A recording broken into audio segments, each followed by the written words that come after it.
Now, another type of bias is the bias of representation. So there may be either a self-interested representation, for example, by Shelikoff writing letters back to Catherine about how wonderful his enterprise is going in colonizing Alaska, how he's bringing civilization and learning and religion to, bring forth.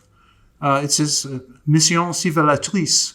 He is really conveying that to her and painting his expedition in quite glorious terms. But then if you actually look at the colonial buildings and look at what was actually being accomplished and the scope of it, you can see it was much more limited. But he was painting a grand picture because he needed that support and both financial and political to keep his enterprise going. Hi everyone, my name is Mikhail Rodin. This is the Прошлое channel, which means the past, and the Crossroads 2 project. We are doing it in collaboration with archaeologists Igor Chechушkov and Ivan Semyan. Today we will talk to Dr. Aron Crowell about Alaska under Russian rule. We will look at this period from archaeological perspective and find out how objective reality differed from what written sources tell us. Okay, well, I'm Aron Crowell. I'm the Alaska director of the Smithsonian Institution's Arctic Studies Center, so I'm based in Anchorage. That's where I am right now in my archaeology lab in Anchorage. I got my PhD from University of California, Berkeley in archaeology. That was a great program, and it enabled me to do my dissertation research on the Russian colonial period in Alaska, and that became one of my specialties, working both at colonial sites like Three Saints Harbor that we'll be talking about today, and at Alaska Native sites from that time period where you can see the other end of the colonial interactions that were going on. I'm also have long experience in coastal archaeology, looking at maritime adaptations and the ecology of the Gulf of Alaska. So I work in southern Alaska and worked at lots of sites where we can study climate change cycles, ecological cycles over the last 8,000 years and look at the various sites along the coast, Awa'uq, Tlingit, Sugpiaq cultures. And I have just published a book on a long-term project at Yakutat, Alaska. So that was working with the Tlingit community at Yakutat. And that was all about their relationship to the glaciers in their fjord and the impacts on the ecology and their use of the ecosystem. And that just leads me to a final thing I would say about the way I work. I'm really interested in multiple source history. So information coming from archaeology, from oral tradition. I work a lot with oral traditions and comparing that to archaeological information, and also historical documents, and especially for the Russian period in Alaska. That really is the other side of the equation. And when you put the two together, you can really get some really interesting insights.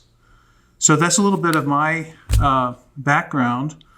This is kind of a treat for me to be going back to talking about Three Saints Harbor today, because that was my dissertation research site.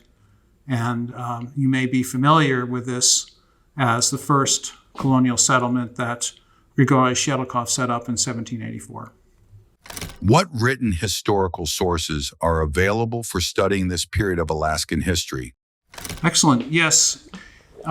Historic sources, there's several categories of historic sources that go into the history of Russian colonization in Alaska.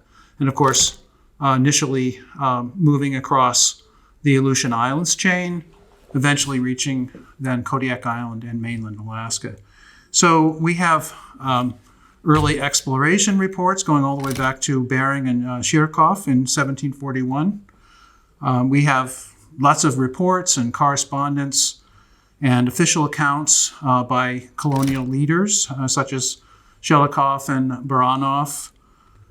There's reports from the Russian Navy men like Gavril Davidov, who was on Kodiak Island in 1804. And then there was the Billings-Sarachev expedition in 1790.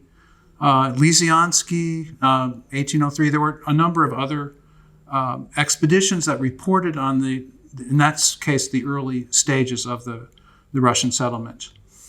And then we have interesting reports, for example, Merck, who was with with Billings-Sarachev.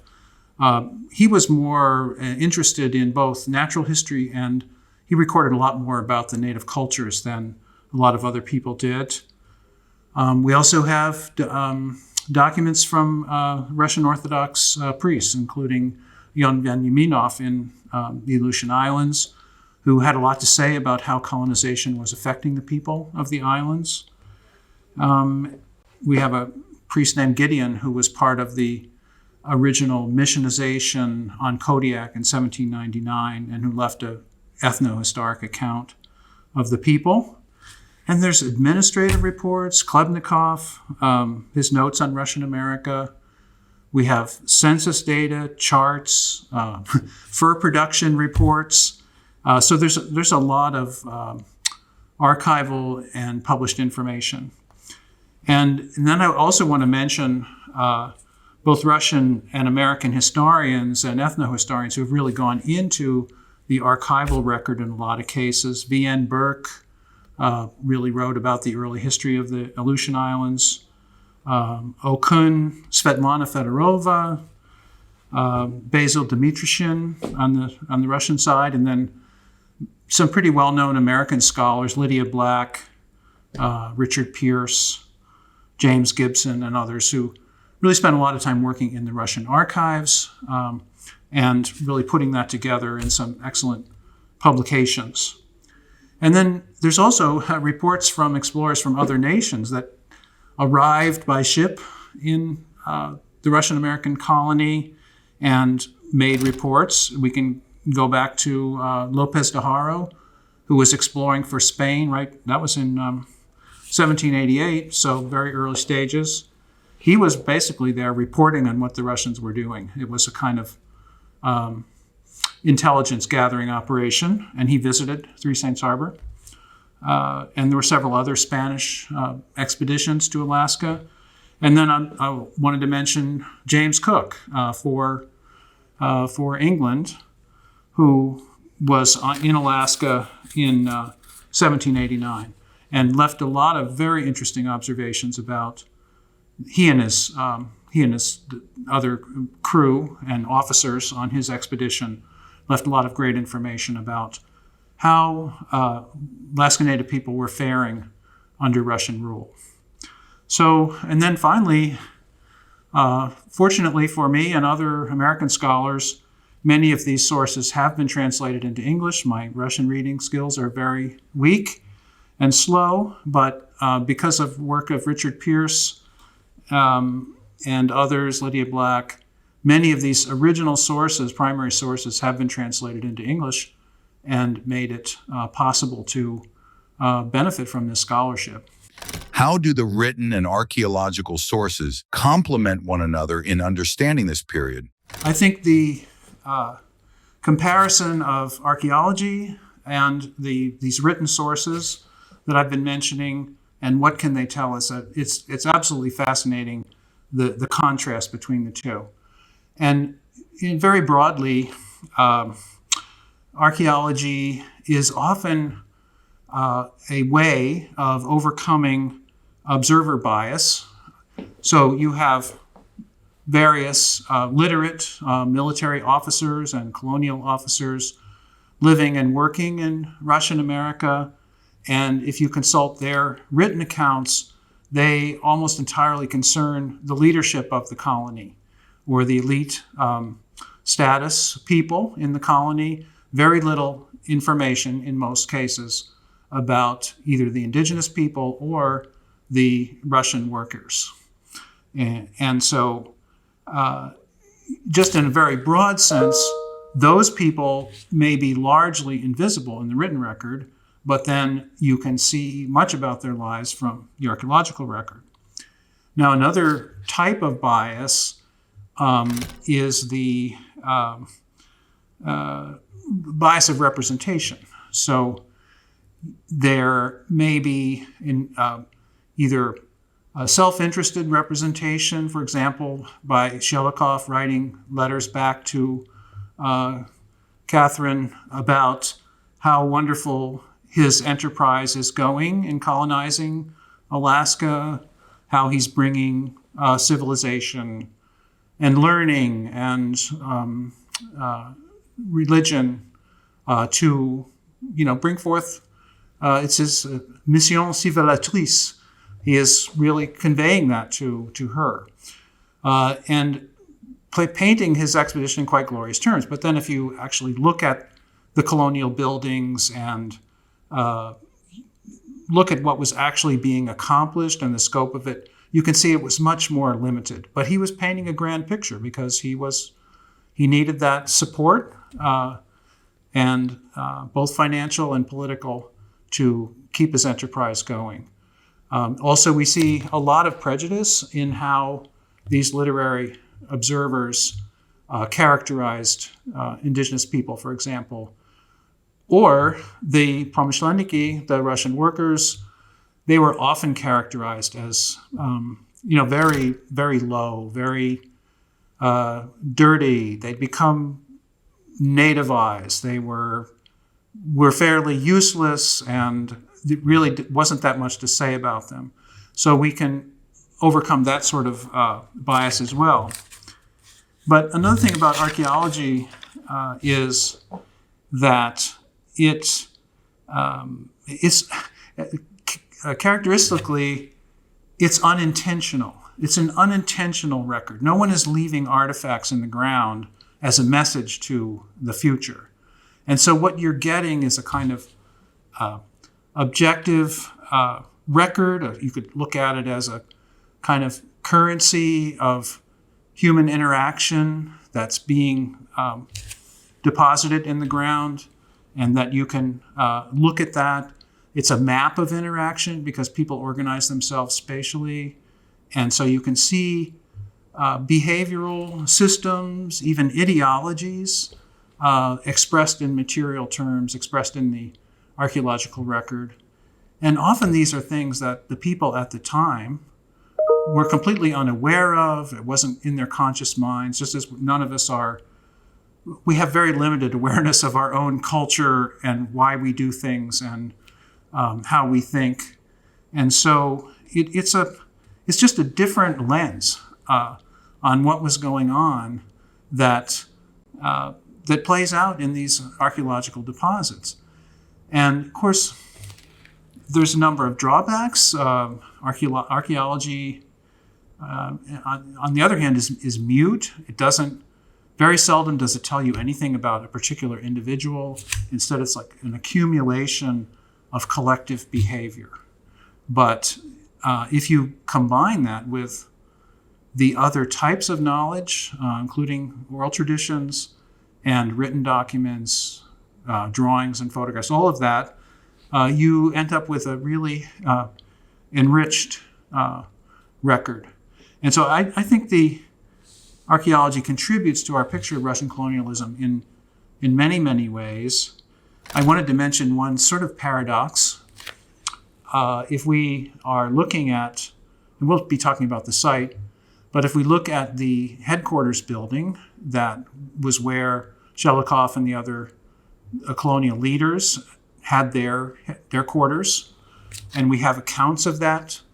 A very richly appointed log cabin. It had a Russian stove. It had glass windows. It had wallpaper and icons. And this was where Shelikoff received Spanish visitors. And so there are many descriptions of this building and of the Russian officers.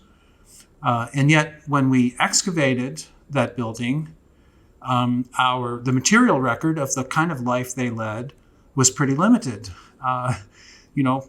this was a building with wooden floors, so you didn't have artifacts, or you had very few artifacts going into the ground underneath the floor. You had there was a little bit of a midden pile outside, so there were animal bones that we could tell what they were consuming, which was very interesting. But overall, the material picture of the most important leaders was very limited in comparison to the barracks of the workers, the Russian workers who were living there apparently with Alaska Native women. And that was an earthen-walled kind of folk architecture sort of structure, like the Russians had been building in the Aleutian Islands on their way to Kodiak. And it had a dirt floor. It had open fire pits instead of stoves. It had, but the end result was all of the artifacts that were part of that way of life were getting lost in the sand floor, and the bones were preserved, all the animal bones. And so we ended up with this really rich material picture that described the way of life of these men who were trading furs, but also overseeing the production of furs, sea otters, by native people.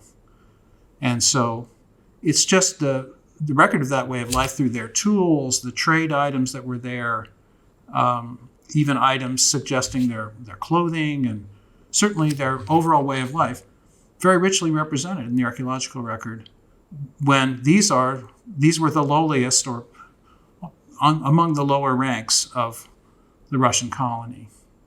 So that's a little bit of the synthesis of different information sources that help tell the story.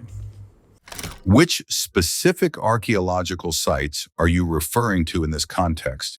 I would say the first thing to do is think of two categories of sites. So there are sites where that were essentially Russian colonial settlements. The headquarters initially on Kodiak Island, where I excavated, founded by Shelikov. Their later colonial capital was at Novo-Arkhangelsk, which is today called Sitka. And that is, you see the colony in its mature form there. Dave McMahon, Alaska State archaeologist, has done really great work there. But that was, it turned into a huge colonial capital with, lots of almost factories, and they were producing lots of goods there.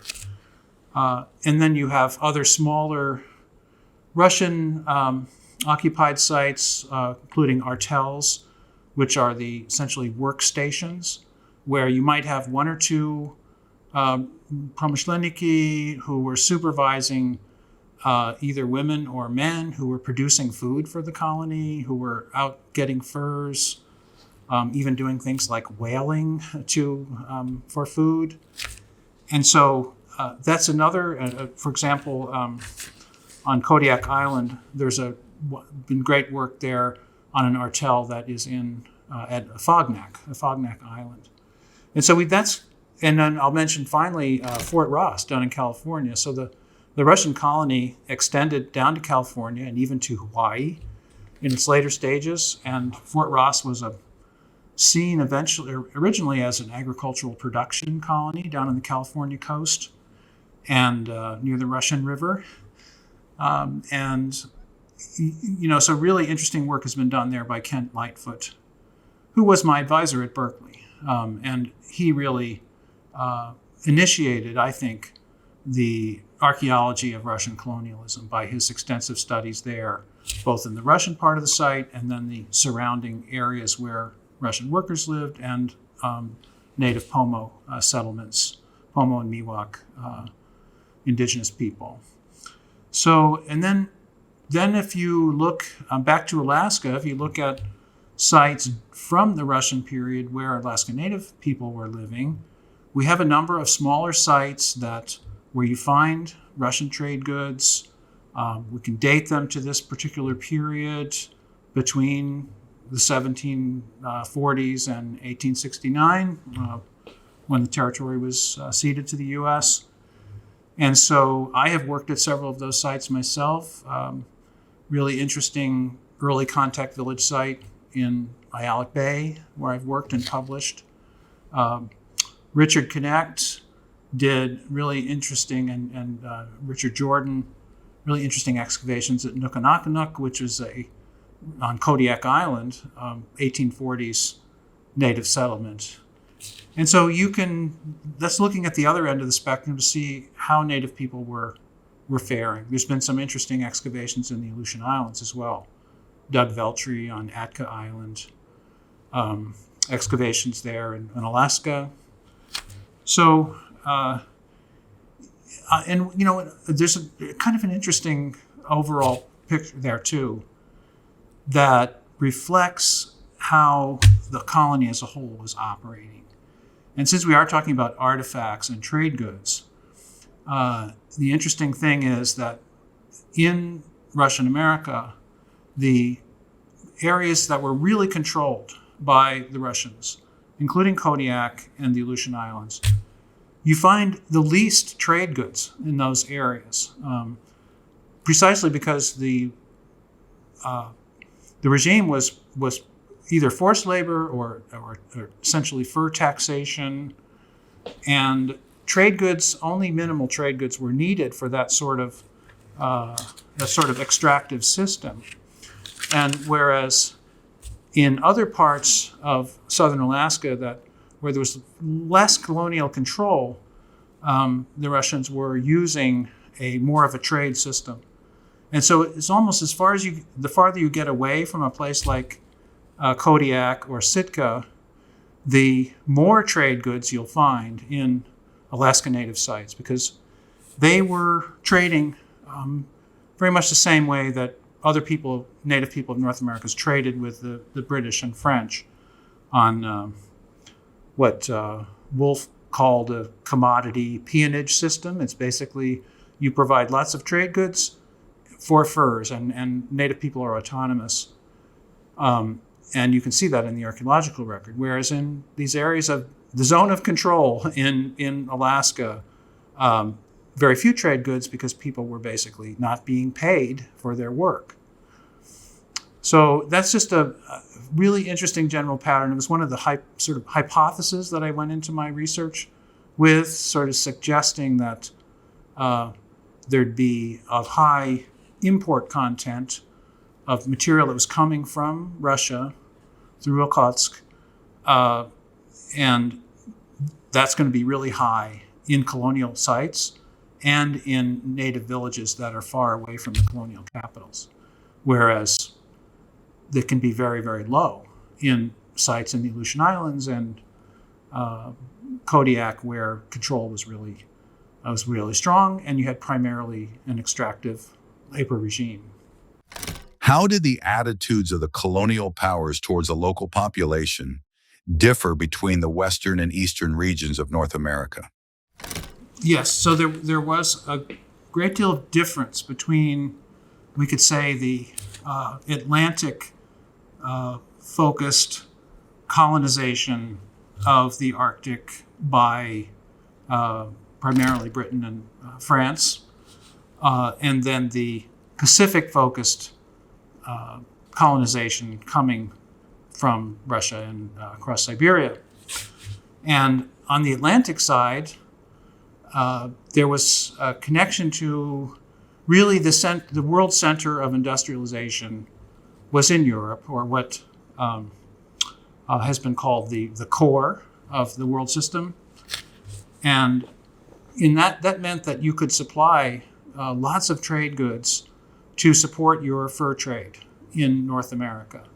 And so you find the Hudson's Bay Company, the French trading companies had abundant supplies, good shipping across the transatlantic, good shipping back with their products.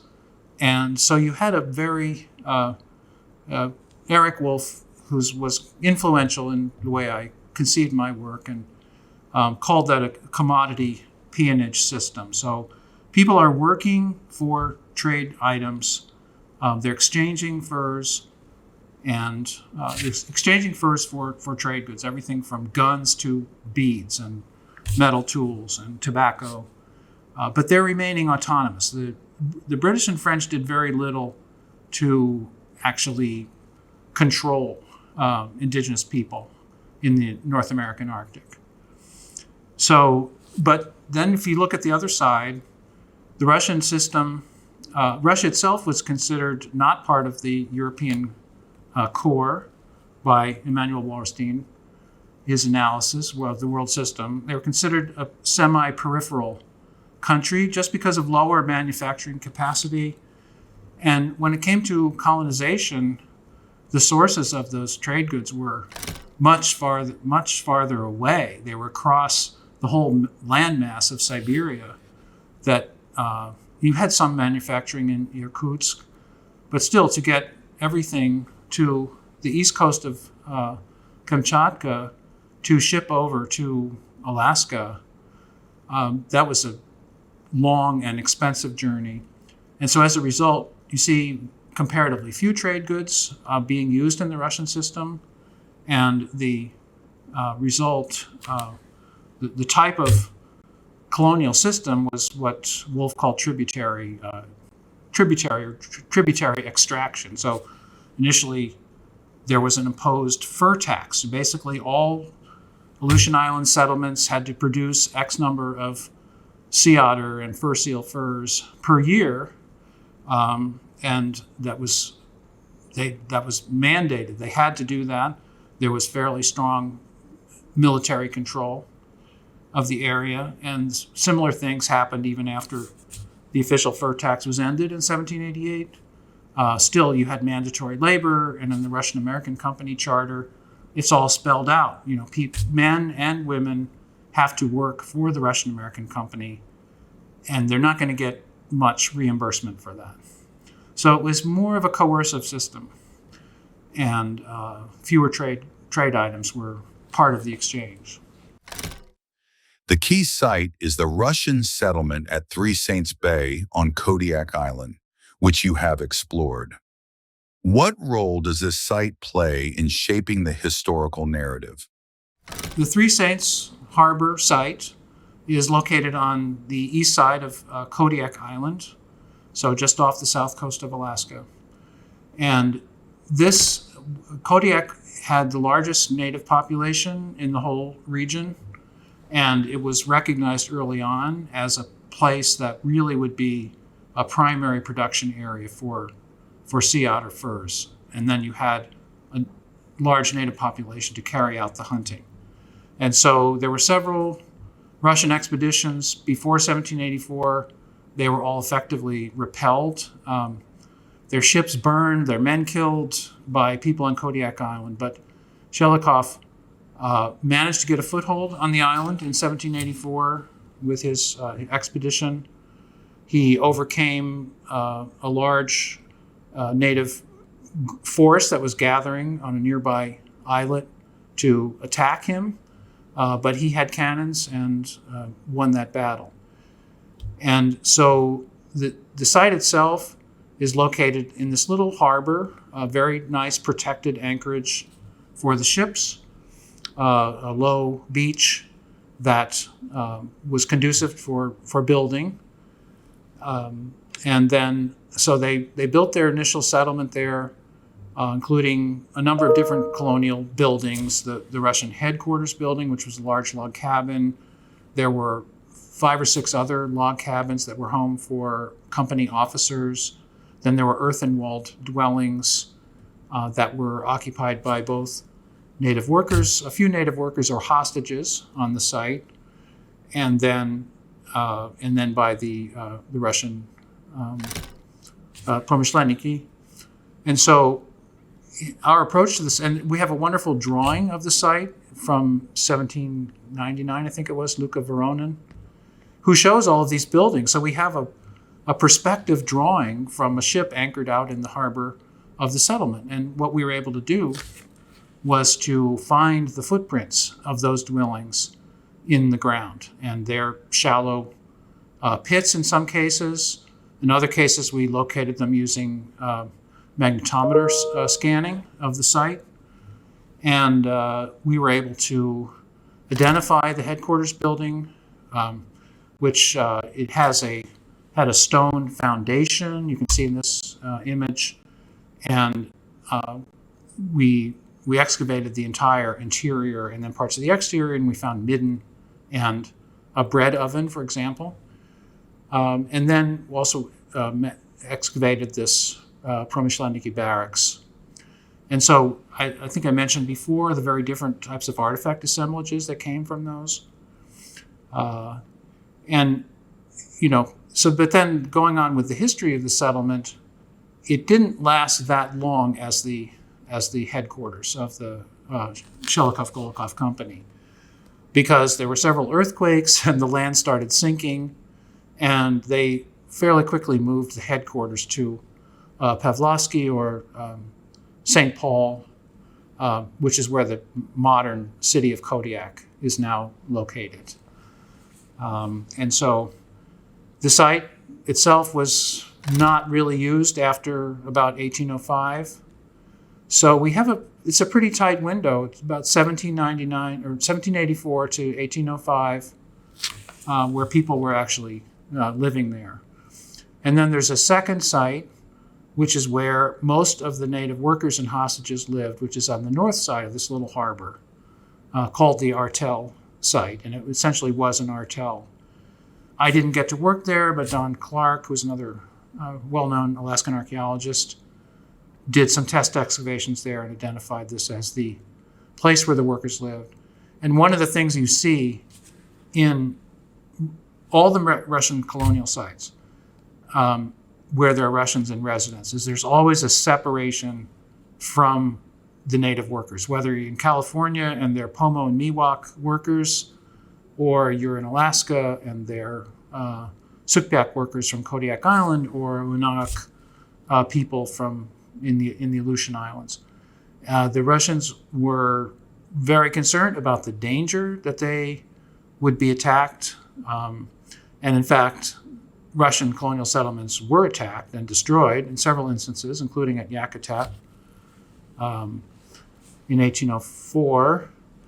And so people were kept at a distance. There was no trade in firearms to the native population, which is a big difference with the Hudson's Bay Company, for example, that we were talking about. So all of this had to do with protecting against hostile people who were under the thumb of Russian rule. So you find that separation, you find spatial separation by rank within the Three Saints Harbor settlement itself. So you can see that on this map, and you can see where we excavated the headquarters site, the barracks site, and then some test squares out in the midden. And I'll just say one last thing. The site sits on top of an ancient, much more ancient Kachmek culture site that was occupied, between 2,000 and 3,000 years ago, that Donald Clark excavated. Fortunately, where the Russian settlement is, just barely overlaps with the Kachmek, the older layers underneath. So we were able to excavate down to the bottom of the Russian period site and not have to leave underlying material behind. So it was kind of fortunate in terms of research design, because that's really not good archaeological practice to just excavate the top of a site. So, what were the differences in lifestyle between the three groups of settlers at the Three Saints Bay colony? Okay, so yes, we just focused on three different areas of the site and of the Artel site that represent these basic divisions of the colonial society. And so at the top, you had the Shelikov, Baranov, Delarov, other Russian managers and expedition leaders who were located in the log cabin structures at the west end of the site. The main headquarters building and several officers' cabins. And there were both facilities and artifacts there that reflected their status. So there was a bread oven, which was part of the, of course, all the wheat was imported, and this was a reflection of the Russian diet that was consumed by the officers. If we look in the midden pile that was just outside the main headquarters building and where we excavated, we find primarily domestic animals. So again, these are cows, pigs, and either goats or sheep that were imported on ship from Siberia to be farm animals, essentially, at this site. And this is what the Russian elite, the Russian officers, were eating. As they ate very little of the local fish or sea mammals. And then another aspect of the site, and this is where my colleagues, Russian colleagues, Valery Shubin and Olga Shubina, and their Russian team excavated with us in 1990 a powder magazine. So it was up on the hill, a little ways away, but this, of course, was close to the headquarters. And so ammunition, we think that ammunition and gunpowder and weapons would have been stored there. And so that's one zone where you have that type of architecture and food production areas. Then in the middle part of the site is where the lower ranking Russian workers, and then we know that there were also at one point over supposedly 400 Alaska Native hostages. I don't think that was actually true, but we think there were some hostages. These were mostly children of Kodiak Island headmen, chiefs, that were being held hostage as part of Russian control of the island. And there may have also been women who were there essentially as domestic workers, because when we excavated this earthen-walled barracks house, we found artifacts that reflected their presence. We found ground slate cutting knives for cutting fish. We found indigenous ceramics. I'm going to hold one of these up. This is a clay cooking pot we've pieced back together. It's stained on the inside with fish oil or sea mammal oil, and this would have been used for. Okay, this would have been used for cooking, and so this was locally made pottery. You could cook with either putting it directly on the fire or heating up rocks and dropping them inside to boil fish or meat. And interestingly, the diet, the bones, animal bones that we found in this workers' barracks, there were none of the domestic animals. It was all local seals, sea lion, fish like cod and salmon. We also found in that lots of tools that the Russian workers were using. And I'm going to hold up another one. This is a hand-forged iron knife that was found inside the barracks building. And we know that the settlement had its own smithy. So they were bringing over pig iron, just workable iron, then they had a blacksmith and a blacksmith shop, and they would make any kind of metal tools that were needed for the colony. It's interesting that we found this in the workers' barracks. I mentioned that there was no trade of guns with Native people in Russian America. There was also very, very little trade in iron of any kind. This was, again, potentially a weapon. But we find these. I'll show you something. These are a couple of hand-forged iron spikes. I believe these are from the headquarters building. So these are just some remnants of the actual log cabin that the officers were housed in. But again, this is the kind of thing they would just make at the site rather than trying to bring over bunches of nails and things like that. They went into their own production. Another really interesting thing, this is a part of a brick. And the headquarters building, which was in our excavation was structure 1, it had a brick oven inside and a brick chimney. And we found just piles of these broken bricks right where the chimney was and where it's shown in the Veronen's drawing of the site.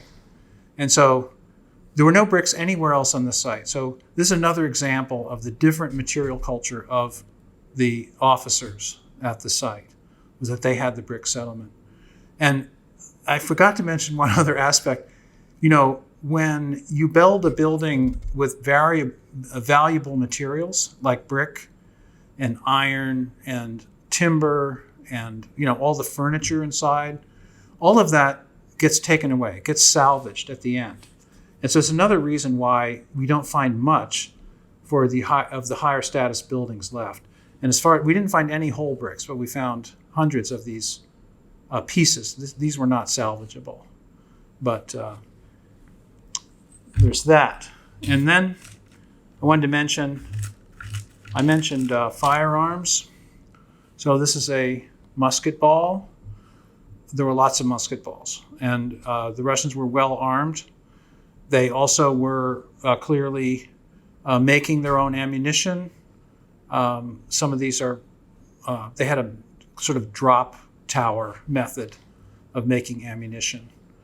So we find lots of pieces of lead stock that would have been melted and then turned into these musket balls.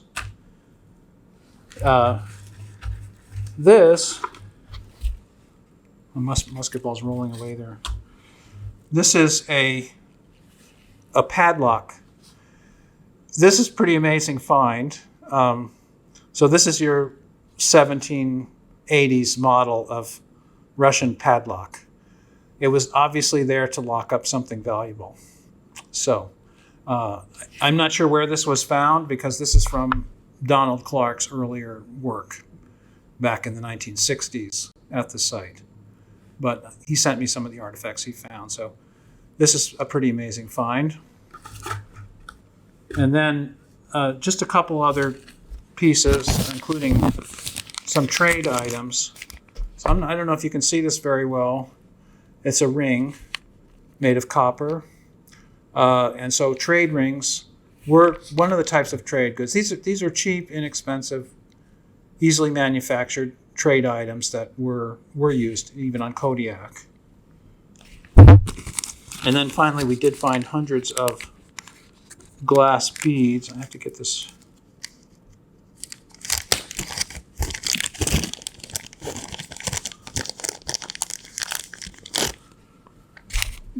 Hopefully you can see this. This is a fairly large blue bead, and this is a wire wound bead. So you basically take a thread of molten glass and wrap it around a spindle, and then you end up with these fairly large beads.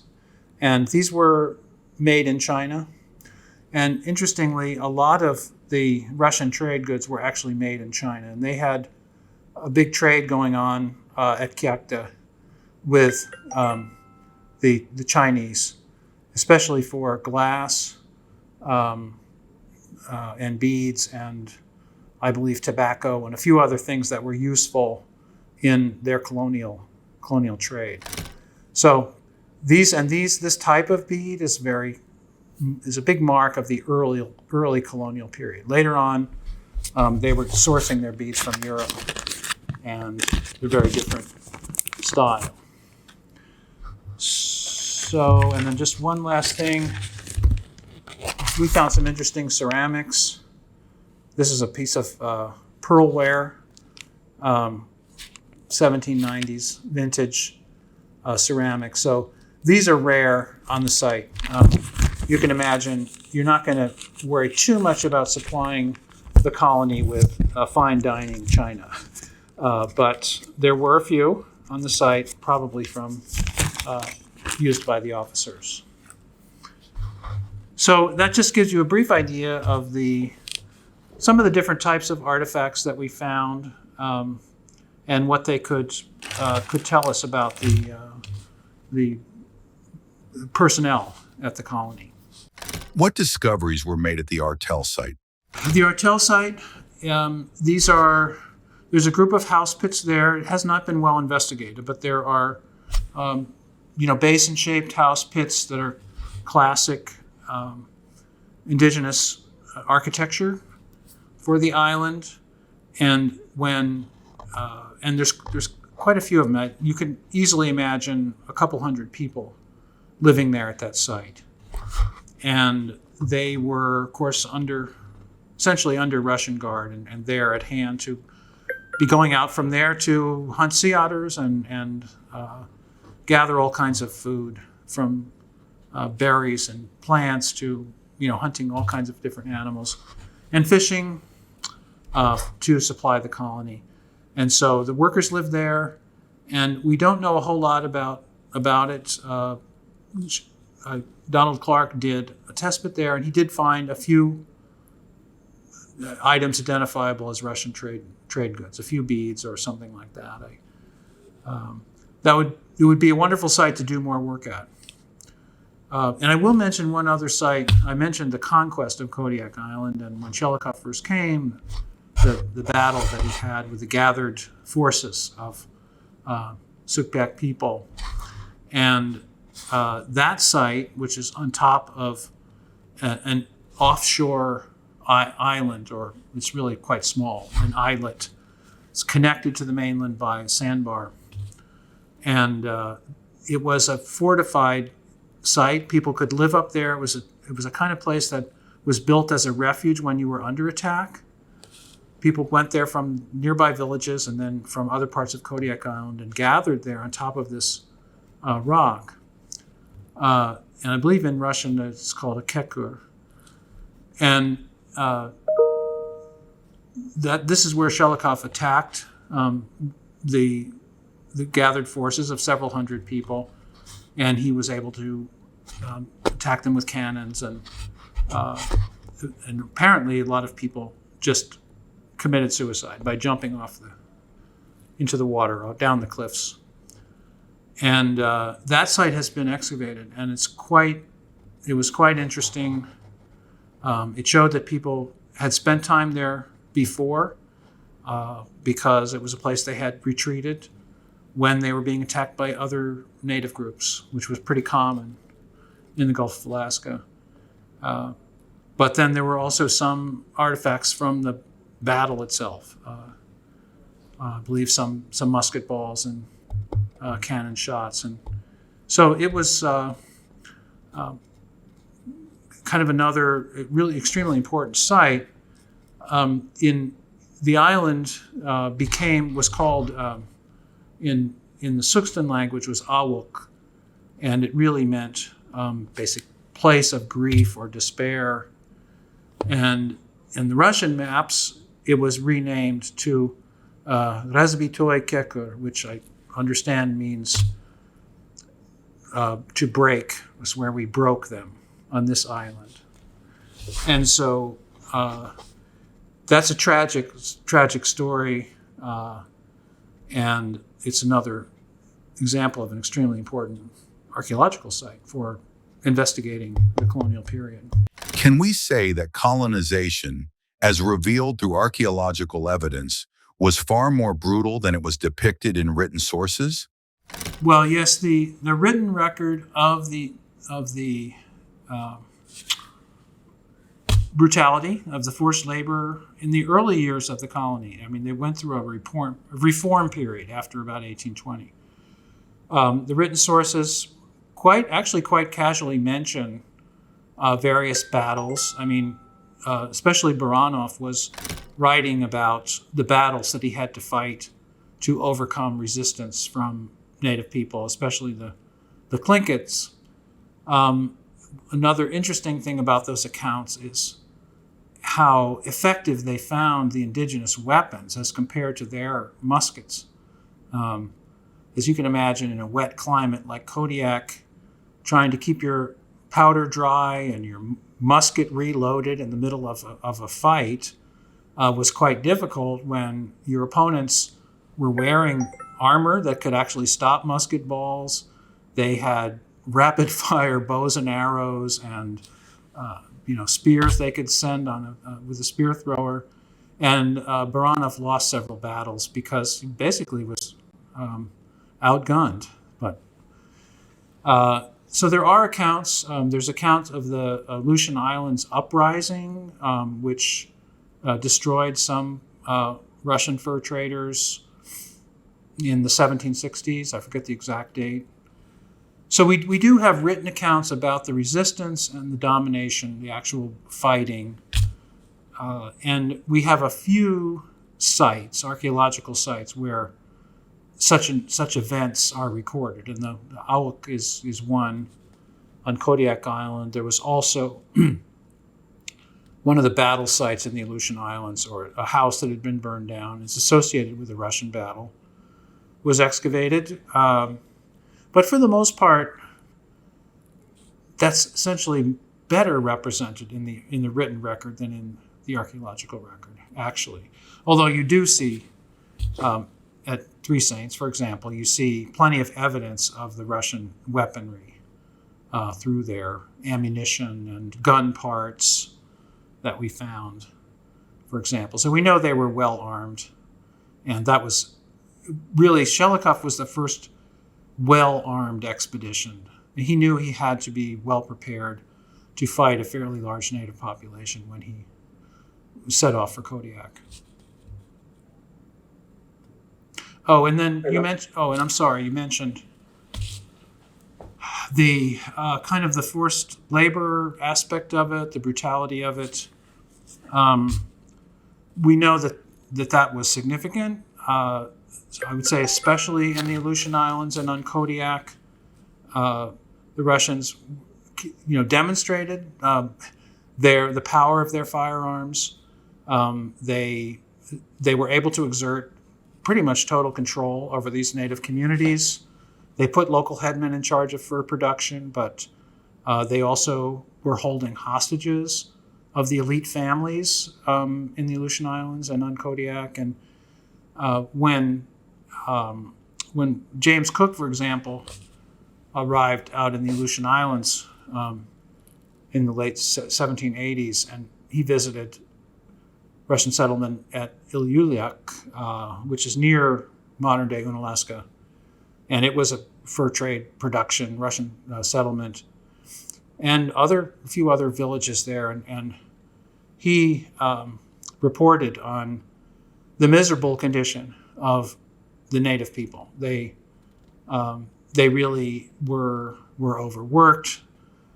Most of the food they produced they had to give to the Russians, and they were barely able to feed themselves.